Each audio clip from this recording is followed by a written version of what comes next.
Saturday. But our next guest who grilled her on the stand on Capitol Hill says it's time for other schools to follow. That's right. GOP Congressman Jim Banks sits on the House Education Committee. He's been kind enough to join us today. Congressman, thanks so much for joining the program. I guess the question is, what type of pressure is it going to take for the other two to go?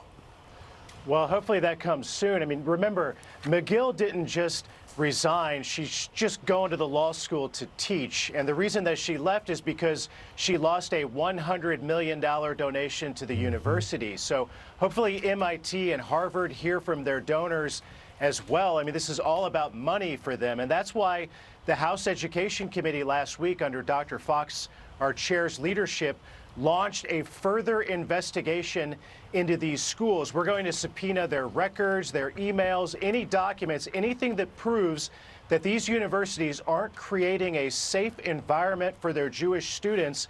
And if they aren't, then we're going to pull their federal funding. That's the bottom line. If it's about the money to get these universities to do the right thing, then they could not just lose major donations, but lose the federal funding that makes these universities work. That's the next big step. Congressman, here's a flashback of you grilling President McGill at that hearing last week.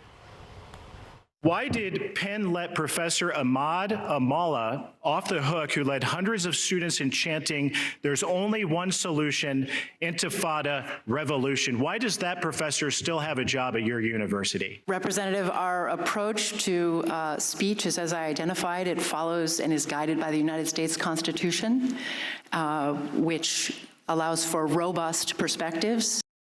Congressman, there is freedom of speech, even if you disagree with it. Are there any exceptions, though, for tenured professors? Because President McGill, now she's going to the law school, she'll be teaching, but she is tenured. Are there exceptions where you can still fire someone? Well, apparently for McGill and these other elite college presidents, there is a major double standard, and that double standard was on full display in the hearing last week.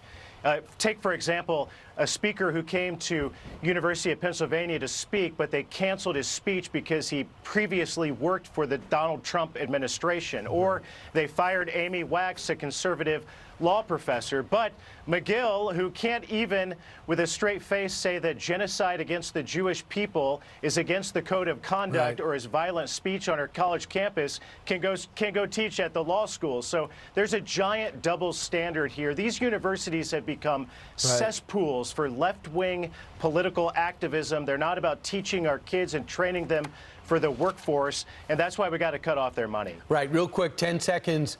What about finding out where these donations are coming from? Can you have a capitalist society and limit where they're coming from? Well, we should stop donations coming from overseas and from our biggest adversaries like China flowing into these college campuses, too. And that's something that the House Education Committee is focused on as well. All right. Congressman Jim Banks from the great state of Indiana. Sir, thank you very much.